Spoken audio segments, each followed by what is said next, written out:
Hello and welcome to another edition of Real Thoughts and Conversation. My name is Leon Thomas. I'm your host for Real Thoughts and Conversation, the show where we talk about pressing issues that are in the news, pressing issues that are social topics.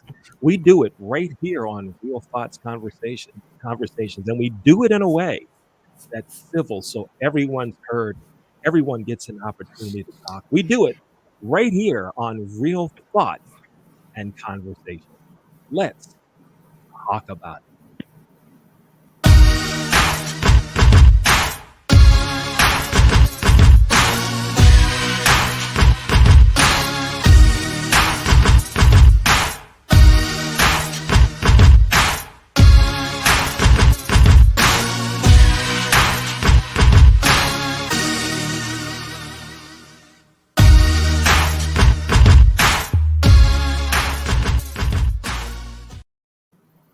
I'm Leon Thomas. Welcome again to Real Thoughts and Conversation. This is a special Thursday edition of Real Thoughts and Conversations. Usually, we're here wherever you're watching on YouTube, Facebook, or LinkedIn, and soon to be on Twitter. We're usually here Wednesdays, but we have a special show tonight, Thursday night edition of Real Thoughts and Conversation. If you would like to be a panelist on a future edition of Real Thoughts and Conversation, send me an email. My name is Leon Thomas. The email address is leonthetrainer@gmail.com. That's leonthetrainer@gmail.com.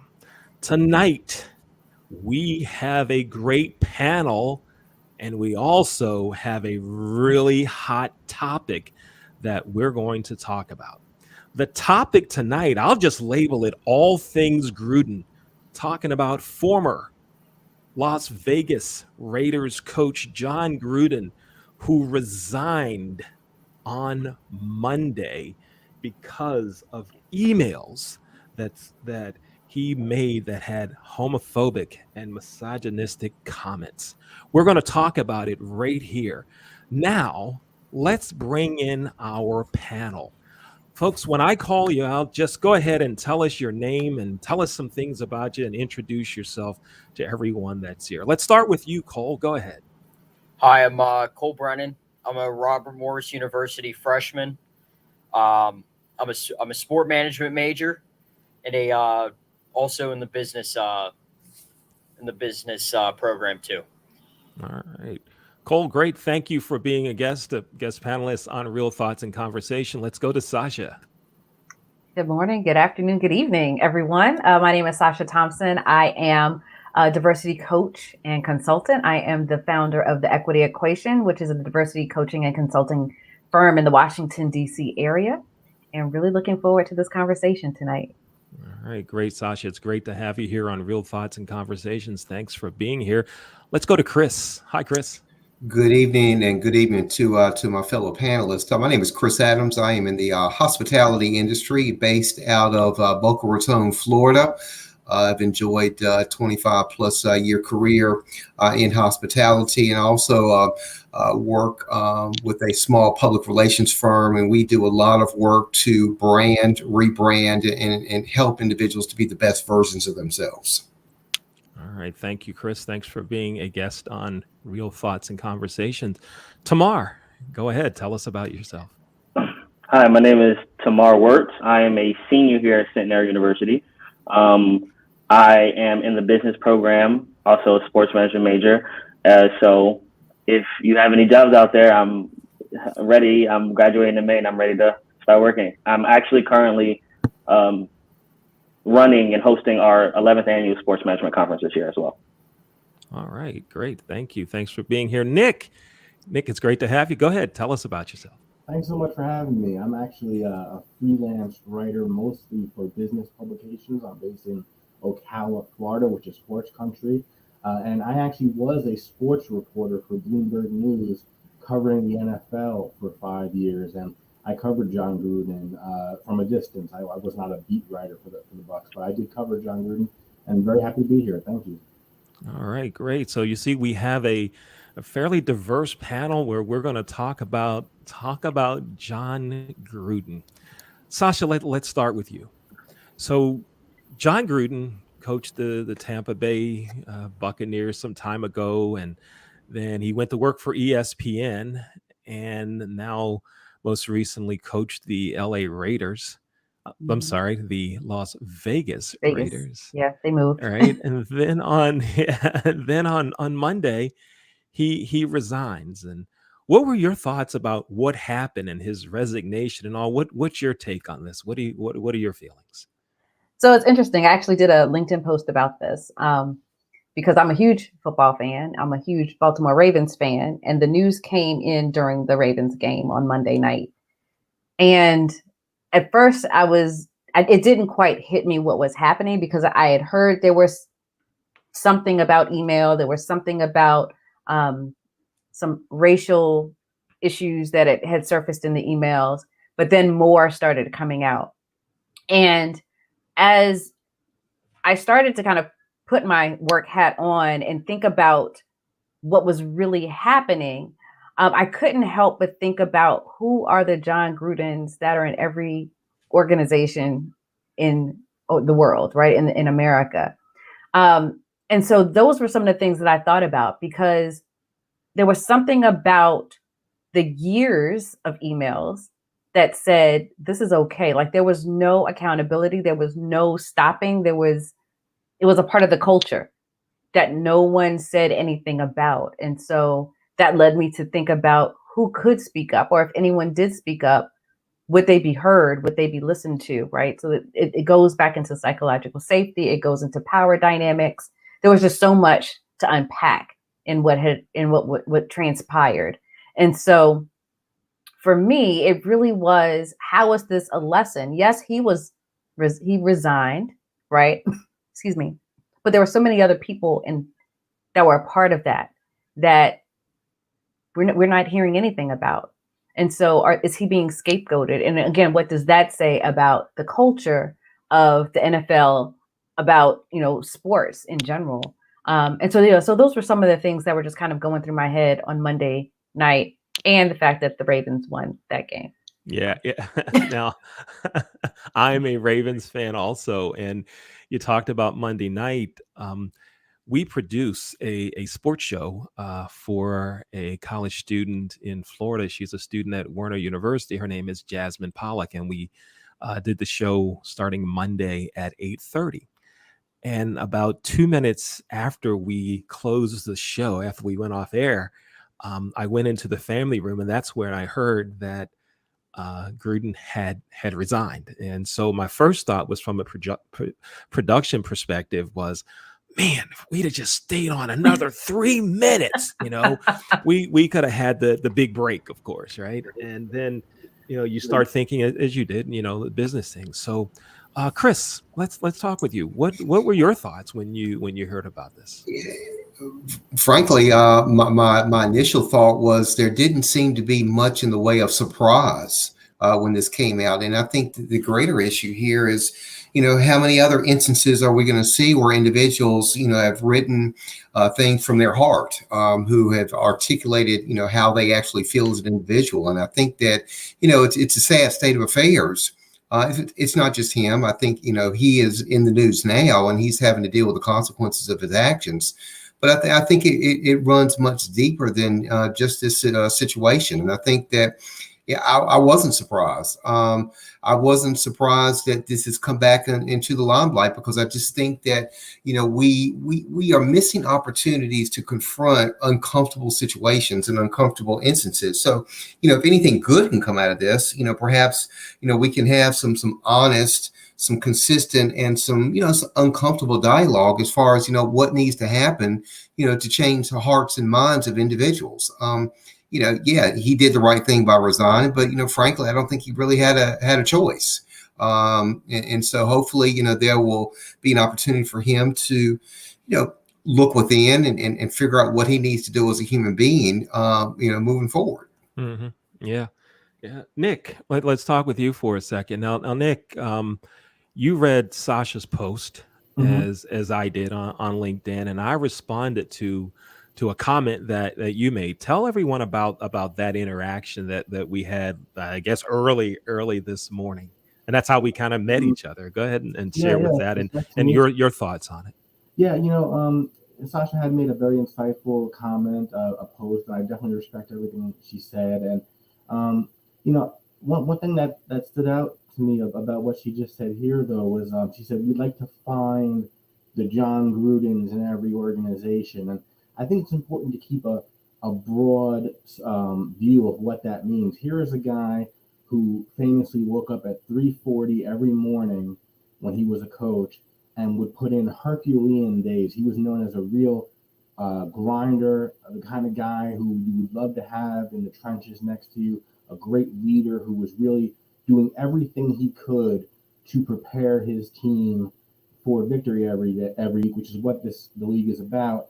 And notably, the complaints were not coming from the Black Las Vegas Raiders players. They were not coming from the Carl Nassib, who is the only openly gay NFL player. None of these complaints were coming from the people who actually have to work with him and are dependent upon him to be fair every day. These were all complaints that were coming from social media or outside, and they were about really name calling. If you really had to describe what he was doing, it was name calling to a private, in a private conversation with a friend.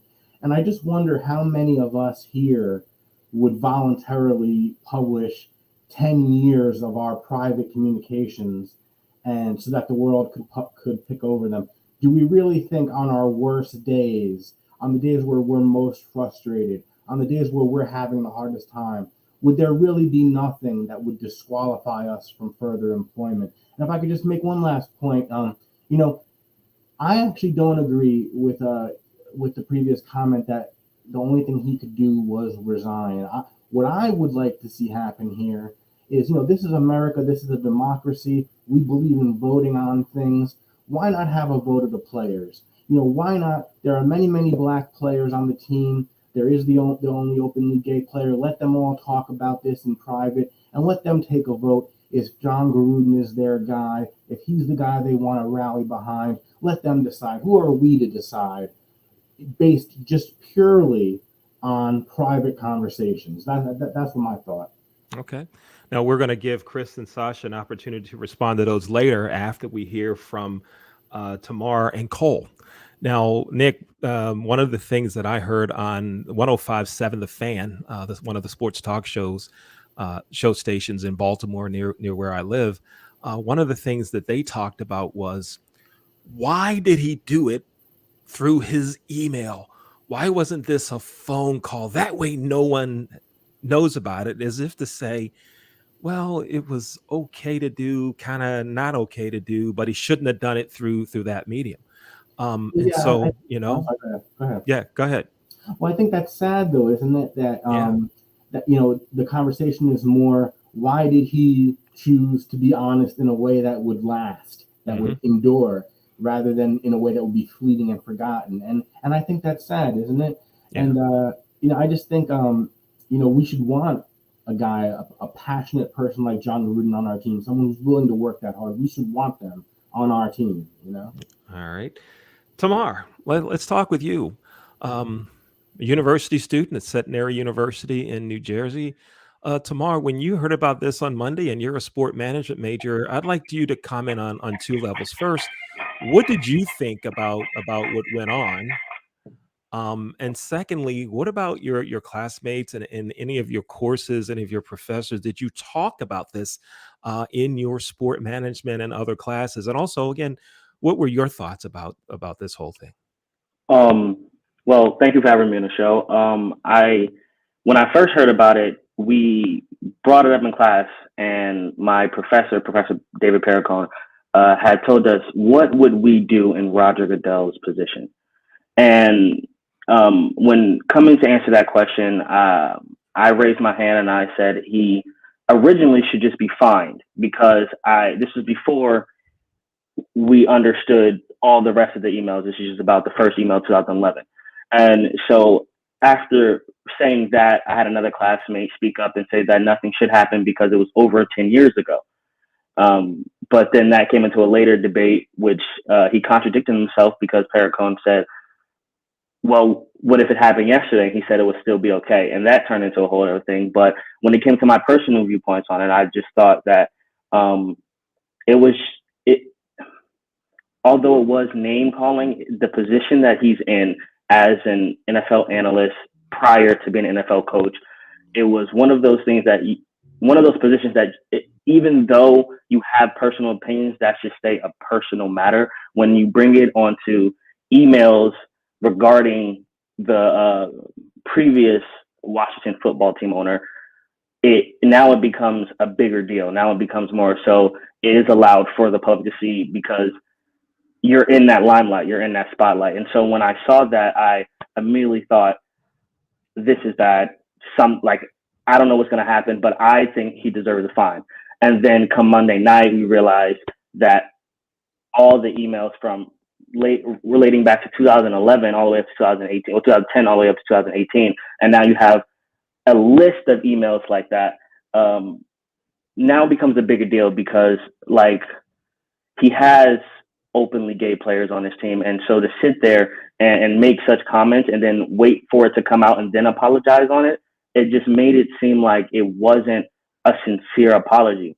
I know that Nick mentioned that Carl Nassib, the first gay guy on his team that he had to coach, he had to take a personal day Wednesday. And he said that the team fully supports him, but he had to take a personal day because of such comments. So we don't know if his team, like, although they say they fully support him, we don't know what his team thinks about it, because these are things now in this generation that people have to face, especially these players. And to media, they don't want to turn their back on their coaches, but they could truly be feeling some type of way. And I feel like, and I agree that the only thing that he could have done was resign in his position, because no apology. If it was one email, maybe, but the whole list of emails, there's just no apology would come back from in this generation. Okay. All right. Good. Cole, freshman at Robert Morris University near Pittsburgh, Pennsylvania. What's your take on this? And what did y'all discuss, if you did discuss it in any of your classes? Let's hear from you. Yeah. So today, I actually found about the show. It really hasn't been a main focal point in my sport management class. I'm in an introductory class to sport management, but my take on this whole situation is how bad this looks for the Raiders. I personally believe, and this is just my opinion, that Mark Davis, the owner of the Las Vegas Raiders, probably said, I'm either going to fire you or you're going to have to resign. And I think that John Gruden just decided to resign. That's just my personal opinion. That probably could have happened, but who knows? The only people that do know is Mark Davis and John Gruden. Also, a couple other things. I also heard that John Gruden made some comments about the NFL's concussion protocol. Why he would say that, I don't know, because the NFL has been in a lot of legal battles with former players that had CTE and had some brain damage from playing. So that just wasn't smart on John Gruden to say that. I thought the comments he made were disgusting. I didn't like them at all. My personal opinion, I also saw that EA, Madden NFL 22, has gotten rid of him on the game. Obviously, like he did resign. But, from what I never really thought he was that great of a football coach. But, it's like you just can't do that stuff nowadays. You can't do that stuff at all. It's inappropriate. Mm-hmm. All right. Thank you. Dr. J, could you bring everyone on the screen, please? And let's have a round robin discussion now. So, Nick, in your comments, you mentioned that you disagreed with something that Chris said, and I think maybe that's something Sacha said. So, Chris, Nick, go ahead, talk to each other here. Nick, what was it you disagreed with? Something that Chris said. I can't remember exactly Well, I what it thought, was. Do you you know, remember? Chris had said that he thought the only possible course of action was for him to resign. And like I said, I just would have let the players decide this. I mean, they're the ones who have to work in this environment. If they have legitimate complaints about the working environment that they're in, that's something to take seriously. But one thing that Cole just said was, you just can't do this type of thing nowadays. Well, this wasn't done nowadays. It was done partially a decade ago, and I think that does matter. But anyway, please, Chris, go ahead. So what? Well, Go ahead, Chris. I just read Sacha's post on LinkedIn, and frankly, I think it's spot on. I think when you're in a position of leadership, you've got to have a level of credibility, and I get it. It was 10 years ago. But you have to have a level of credibility. And when you lose the locker room, or if you have, as somebody said, have done things that potentially make individuals feel a certain kind of way, I think action does need to be taken. Am I saying that he'll never get a chance to get another head coaching job? I think this world is a world of second chances, of restoring once someone's had a chance to process and heal and try to come out of a situation that they may or may not have caused. And so I believe he may get another chance, but I think that in this situation, what he said, what he wrote, I think was from his heart. And I think when you're leading a team, you lose credibility, and people are not going to pay attention to what he's having to say right now. They're going to be focused on this. Mm-hmm. Well, Sacha, tell us what you think about the idea of the team voting on that, and also some of the other dynamics that may be going on. You're a professional in this the idea of equity and diversity and inclusion. What are some things that, first, what are your thoughts on the team voting, and secondly, what are some of the dynamics that might be going on within the team itself? I take what Nick said to heart, in that this did happen 10 years ago, and so having the team vote on it now may not seem like it may not be the right thing, right? Because it's almost retroactive in what has happened. I think the challenge comes in is you are in a leadership position, right? Actions speak louder than words. And so he could be saying all the right things in the locker room, but that impact of what he is saying speaks to those that are the most marginalized, right? The fact that a player had to take the day off because of this speaks to impact, right? Versus intent. And so I think those are the things that need to come into play. I think there was also something in one of the emails around women being officials, right? And his thoughts on that. And women shouldn't be a part of the game, right? And I'm talking to you as somebody that's a huge football fan and could probably outtalk any man on football. But I think, again, it shows who he is, right? He could say whatever he wants to say. It's the actions. It's in those emails. The fact that they were documented in email. It's a business.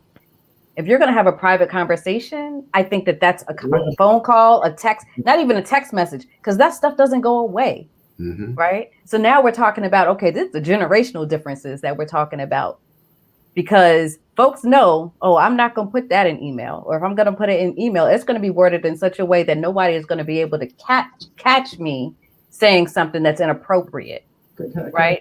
Can I say something? I'm sorry to interrupt, so please respond to what I said. But isn't that a little bit of an exhausting way to live, where, regardless of, John Gruden won the Super Bowl in 2002, I believe, which was 2003.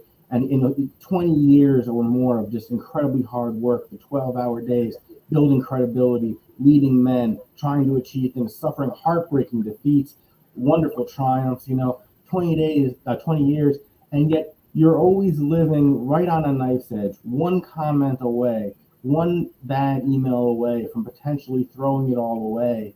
And isn't that an exhausting way to live? And I'm not defending the remarks. I'm saying that there's definitely things to be sorry for. And he did apologize, and having to resign based on this does call into the question what the value of apologizing is really if you have to step away anyway. But I would just ask you, Sacha, because I do think your post was very insightful, and I agree with some of the things you're saying. But I would just ask you, isn't that an exhausting way to live, to know that a career of dedicated work like his is always just one comment away from being tossed away? Yeah. I'm gonna respond, and then I see Chris and Tamar Yeah, we jumping got a in. lot of hands. So here's what I want to do. Sasha, you go first. You go ahead. Then we'll Absolutely. go to Tamar, and then we'll go to Chris. Go ahead, Sasha. Okay, so I think there's two things in what you just said.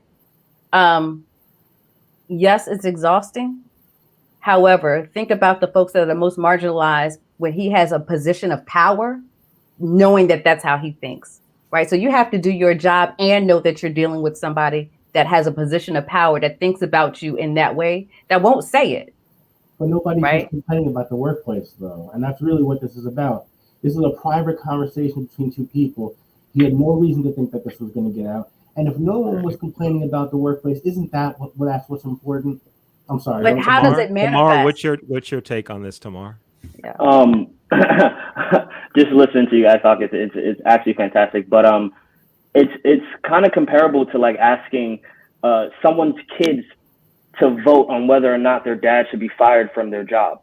Like, obviously, you're going to have, like, their players are going to look up to him because that's what they know. He's going to show them the better sides of him while he's inside the building. That's why when it came to these private emails, it became such a big problem, because privately, if this is how you think, and publicly you're acting like, oh, I'm this good guy, I'm this good coach who cares about all my players, then it's like, are you really being true to us as a coach, and are you really being true to yourself as a leader? And so that's where the biggest problem comes from, why I believe that he should have resigned, and that's the only thing he could have did, because sometimes voting isn't really going to, and like Sacha said, it isn't going to do much, because you're looking from it as on a viewpoint as from like someone outside the locker room. But inside the locker room, there might be something totally different, where now it's like Carl Nassib taking that day off. Now he had to sit there and recuperate everything that was said in those emails that he read. So it's like he saw a whole different side of John Gruden after the emails. So we don't know what these players think. And if these players did decide to vote, how do we know that they wouldn't have voted him out anyway? And so like that was really my food for thought. Cole, what's your take on all this? So I just want to bring something up that Nick said about players voting, and this is just my opinion. Players' job is to not vote and pick who their head coach is. That is up to the front office, the president of the organization, the general managers, and everybody else on the football operations side. I really do not. I don't like the idea of players picking coaches. I totally disagree with that respectfully. A couple of other things too about with John Gruden is that the Raiders did not play a good game on Sunday. Like they just didn't. And to be honest with you, this had to have been affecting them. Like, I mean, this was a big story that broke, I believe, sometime later last week. So that's my opinion. I think that this was also, this just didn't look good for the Raiders organization at all. It just didn't. And I think that this was definitely another thing like a PR move, because this gives any story like this, when disgusting comments are made, that this doesn't look good at all for the organization. And that's why I believe it was probably in John Gruden's best interest to resign as Raiders head coach, just because he definitely had to have lost the trust of players. Okay. Chris, go ahead, Chris. We're going to go to Chris, and then we're going to take a short break. Go ahead, Chris. Well, I think, once again, we all make mistakes. We all have said and done things that I'm sure in retrospect we would like to take back. But at the end of the day, it does come down to when you are a leader, individuals look to you for leadership. They look to you to set the example, to actually, create a culture, that is fair and is just and, inclusive of everybody, no matter what their ethnicity is, what their taste, what their beliefs are. It's very difficult to look to somebody for leadership when you're questioning how they truly feel. My phrase, don't talk about it, be about it. It's one thing for him to say all the right things, but are his actions in alignment? And I think it's going to take some time for him to really be able to once again process that. And I'm not saying he's out of coaching forever. I am pretty sure at some point in time he will get another opportunity to coach. But I think right now the best thing he could have done was to resign and allow for some healing to take place. Okay. That when we come back from break, we're going to talk about that question. Will he get another chance to coach? Folks, you're watching Real Thoughts and Conversation. I'm Leon Thomas, the host of Real Thoughts and Conversation. We're having a great discussion about all things Gruden. We're going to take a break. As we go into break, up and coming singer songwriter Matt Clark was a guest on one of our shows a couple weeks ago. Here's one of his pieces. We'll be right back. Here's Matt Clark.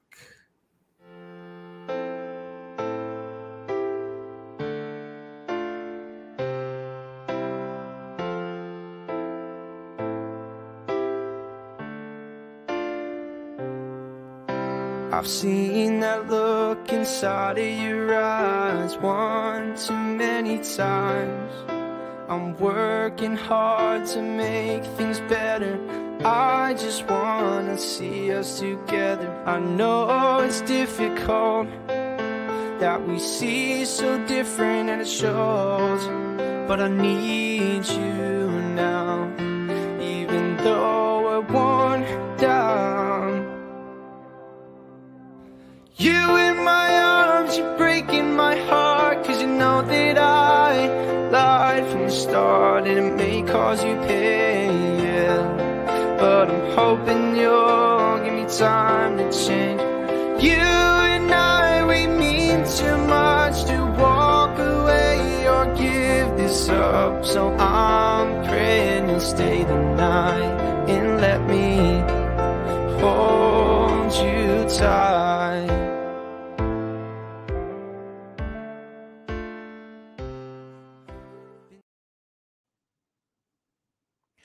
We're back. I'm Leon Thomas. You're watching Real Thoughts and Conversation. That was Matt Clark, someone who's been on our show, and we're trying to help promote him. If you just Google Matt Clark music, you'll find a lot of his tunes. I'm Leon, the president of Leon Thomas and Associates. We have other shows on Monday night, a sports show hosted by Jasmine Pollock called First Impression Sports Talk. Also on Mondays, New Biz Buzz, where we highlight businesses that are new, unique, or doing something to help their community. We are a full service media company. We do training. We help folks make it in media. We have a voiceover artist. So if you have some work that you want to send our way, we sure would love to have it. Let's go back and have our final discussion on all things Gruden.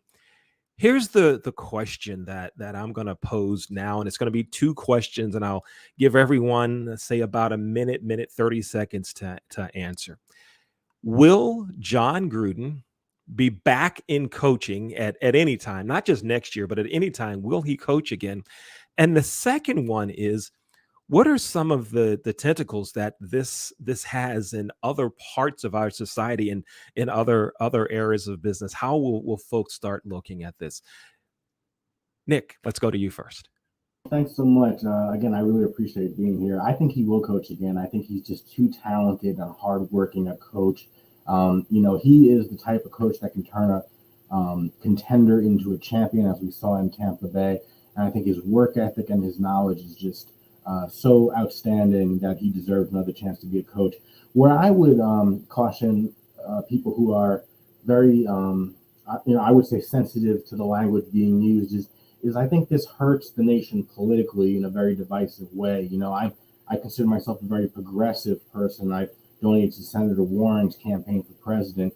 And I think that we lose a lot of white voters when we have this feeling that we're always dancing on a knife's edge because of political correctness. And I feel that Donald Trump was a direct response to this feeling of political correctness smothering free speech.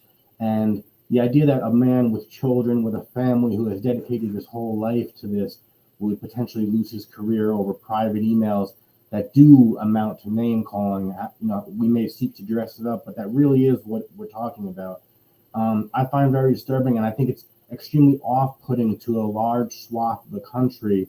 And I feel as a progressive voter who would like to see the Democrats continue to win elections, and as someone who has only voted for Democrats, it scares me that we put off a large portion of white America by hewing to this very politically correct mindset that puts private emails above the actual product that you're delivering. All right. Cole, what do you think? Will John Gruden be back as a head coach in the NFL at any time? And what do you see happening in terms of where this becomes more widespread, the way we look at things like this that go on? Cole, what do you think? So my opinion is I do not believe John Gruden will be a coach in the NFL again. Could it happen? I think it definitely could, but it's definitely going to be a little bit of time. I personally believe that, I think he should be given another shot. Like there's, you can't defend those comments. I believe. I think they were disgusting comments, but it's also with cancel culture. I mean, I think we have all said something that we regret in our past, but I think if a team wants to give him another shot, I say yes. Okay. All right. Let's go to Sacha. What do you think? Will John Gruden be back on the sidelines? Ooh, I got notes. Where is this going deeper into other areas of our society? Go ahead.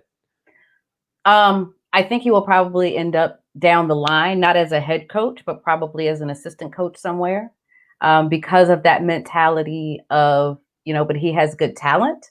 And so we can't waste that good talent, despite the damage that may come with that. I think, it's interesting that when I've been reading and looking at his response, he actually didn't apologize. He said he wasn't racist. He didn't have a racist bone in his body, but he never said, I'm sorry or I apologize, which I think is semantics, but I think it's important in this discussion. And then the second piece that I wrote a note that Nick said is that this is about name calling. If you are from a marginalized community and some of these names people have died behind some of these names. People have been hurt behind some of these names. And so to dismiss it as just name calling does not really take into consideration the impact that those words have, that sentiment that mentality has, and the power that those words have, right? And so I think that there is something in this. I'm not a fan of cancel culture because I do believe there's a way to help people understand the wrongs that they've done. But at the same time, I think that there is a level of accountability that needs to come into play, which I think can impact the greater community, the greater organization, which is what I'm seeing in a lot of corporations, right? It's this, let's fire the one person that's causing the mess, but not taking into consideration who all was around. And what does that say about that culture? And how do you have conversation around, okay, this is not okay. This is not what an inclusive community or an environment is. And then how do we fix that? Right. So I think that there's an opportunity to not fire, but to, again, it's almost this restorative justice, this restorative belonging or being aspect that could come into play that does allow for forgiveness, but there needs to be also some accountability in that as well. All right. Thank you. Tamar, what do you think? Will John Gruden be back on the sidelines? And how does this affect society more widespread than just sports? What do you think? So I kind of agree with Sacha in that standpoint. I think that he won't be back now, but I also think he won't be back as a head coach. I agree, he's a decent coach, a winning coach even, but let's be honest, he isn't any Vince Lombardi or John Madden. So it's like he's not needed to make a franchise better. Back in 2018, when he did start to be the coach of the Las Vegas Raiders, at the time the Oakland Raiders, but he only went 4-12, and then the year after that he only went 7-9. So it's like you're not really losing any assets as long as you have a decent team that can take you somewhere. And so I feel as though his comments won't get him another head coach position. This is coming from the same guy who said that Eric Reed should be fired for protesting during the national anthem, and that condemned the idea to change the Washington Redskins name. This is the same guy. So if we're allowing this guy with these thoughts to be a head coach, we don't know how he could be running his organization. From the outside looking in, it may seem like it's running smooth, but he could be making personal decisions based upon his preference of what he likes and what he doesn't like, what he feels is good and what he feels is bad. And so it's just one of those things that as an NFL team, I don't think you should take that risk. Now, if someone does, then cool, that's fine. But when it comes to stretching out into society and stuff like that, it makes it more of a difficult standpoint, because it's like, if the NFL can allow someone that thinks like this and acts like this, and we all know, like you said earlier, that there are those kind of people in these different organizations that are more low key with it. But if you're allowing head coaches to act like this and say things like this, what does that say about the entirety of the NFL? What does that say about the way that Roger Goodell is running this organization that everyone looks at as for entertainment and just the spotlight, So that was my viewpoint on it. All right. Thank you. Chris, you'll have final word here. Will John Gruden be back as an NFL coach? And how does this situation, how's it going to impact other areas of our society and business? Let me start out by saying Coach Gruden has been a coach for 15 years. He's coached 229 games. He's won 117. He's lost 112. He has a Super Bowl. Since then, he has not won a playoff game. Those stats are facts, but they're irrelevant as it relates to this conversation. I think that the time that he needs to spend to, really reflect on what he feels, how he feels, is really much more important than if he ever coaches another game or not. The reality, in my viewpoint, is that some team will look beyond this and think that he can help them move forward. And that's the reality. So I do think that he will get another opportunity. As to when that will be, who knows? But at the end of the day, I don't think it's about his record in terms of wins and losses. I really think it's about, who he is as a person. And if you look at an individual who is your leader, can you trust him? Do you believe what they have to say, and can you follow them? And I think that, to me, is the most important question any team should ask of any leader that they are asking to run their organization. All right, thank you, Chris. Thank you, everyone, for being guests on the show here. Sacha, Chris, Nick, Tamar, and Cole. Thank you all for being guests here on Real Thoughts and Conversation. Dr. J, if you could bring up the entire panel, because I want to go around the room and personally give everyone a thank you. Nick, good meeting you. Thank you for being a guest on our show. Sacha, thank you. I do want to say one thing real quick. So yes. Nick did share with me the full statement. So I do want to say that he did apologize. However, that does not negate the impact of what was said in those emails. Okay, so right on. Thank you. That out there.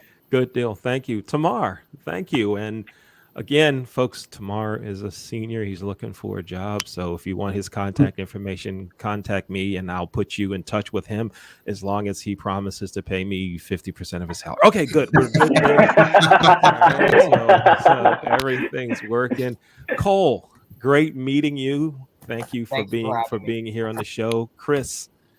Thank you as well. Thank you. I truly enjoyed this conversation. I mean, I appreciated the opportunity to sit on this panel with each of you, because I think everyone brought a real unique perspective. And the great thing about the show, Leon, is that everybody is not going to always agree, and that's the beauty of having these kind of conversations. Right. Thank you, Chris. Thank you. And I'd like to thank our producer, Dr. J, who's in the background. Thank you, Dr. J. Dr. J's up for some awards, and we're going to find out about those in late January and early February. My name's Leon Thomas. You just watched another episode of Real Thoughts and Conversation. Thanks for being here. Thanks for watching our show. Tell everybody about it. Thanks for watching Real Thoughts and Conversation. Let's talk about it.